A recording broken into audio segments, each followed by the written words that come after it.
الحمد لله رب العالمين الصلاة والسلام على خاتم النبيين وعلى آله وصحبه أجمعين أما بعد فأعوذ بالله من الشيطان الرجيم بسم الله الرحمن الرحيم قال الله تعالى في سورة يوسف وجاءت سيارة فأرسلوا واردهم فأدلى دلوه قال يا بشرى هذا غلام وأسروه بضاعة والله عليم بما يعملون۔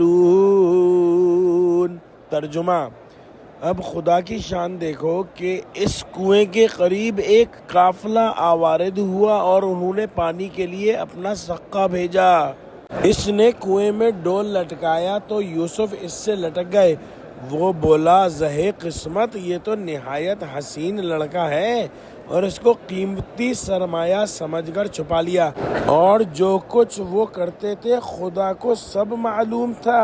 اگلی آیت میں ارشاد فرمایا وَشَرَوْهُ بِثَمَنٍ بَخْسٍ دَرَاهِمَ مَعْدُودَةٍ وَكَانُوا فِيهِ مِنَ الزَّاهِدِينَ۔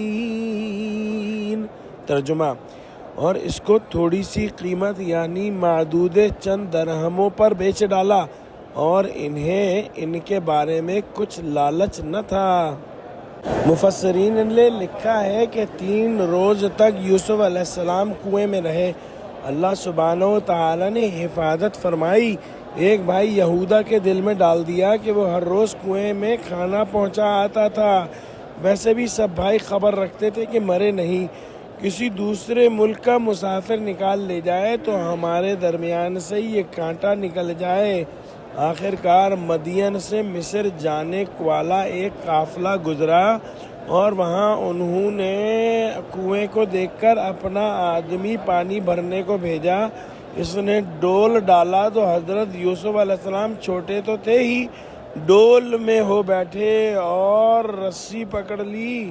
ان کا حسن و جمال دیکھ کر بے ساختہ خوشی سے بولا کہ یہ تو عجیب لڑکا ہے، بڑی قیمت کو بکے گا۔ چھپا کر رکھ لینے سے مراد جو ہے وہ علماء نے بیان کی ہے کہ جو کھینچنے والا شخص تھا اس نے دوسرے ہمراہیوں سے چھپانا چاہا کہ اوروں کو خبر ہوگی تو سب شریک ہو جائیں گے۔ شاید یہ ظاہر کیا کہ یہ غلام اس کے مالکوں نے مجھے دیا ہے تاکہ مصر کے بازار میں فروخت کر دوں۔ جو یہ لوگ باتیں کرتے تھے اللہ سبحانہ و تعالیٰ کو سب معلوم تھا، یعنی بھائی بے وطن کرنا چاہتے تھے اور قافلے والا بیچ کر دام وصول کرنے کا ارادہ کر رہے تھے، اور اللہ سبحانہ و تعالیٰ مصر کے خزانوں کا مالک بنانا چاہتا تھا۔ اللہ اگر چاہتا تو ان کارروائیوں کو 1 سیکنڈ میں روک دیتا، لیکن اس کی مصلحت تاخیر میں تھی، اس لیے سب چیزوں کو جانتے اور دیکھتے ہوئے انہیں ڈھیل دی گئی۔ مفسرین نے لکھا ہے کہ جب ان بھائیوں کو خبر ہوئی کہ قافلے والے نکال لے گئے ہیں تو وہاں پہنچے اور ظاہر کیا کہ یہ ہمارا غلام بھاگ آیا ہے، چونکہ اسے بھاگنے کی عادت ہے اس لیے ہم نہیں رکھنا چاہتے۔ تم خریدو تو خرید سکتے ہو، مگر بہت سخت نگرانی میں رکھنا کہیں بھاگ نہ جائے۔ کہتے ہیں کہ 18 درہم یا اس سے کچھ زیادہ یا کم میں بیچ ڈالا۔ 9 بھائیوں نے 2 درہم آپس میں رکھ لیے، ایک بھائی یہودا نے حصہ نہیں لیا۔ اتنی کم قیمت میں بیچنے کی وجہ بھی ظاہر ہے، اس سے تعجب نہیں ہونا چاہیے، کیونکہ وہ بھائی اس قدر بیدار تھے کہ اگر مفت میں ہی دینا پڑتا تو دے دیتے، جو پیسے مل گئے غنیمت سمجھا۔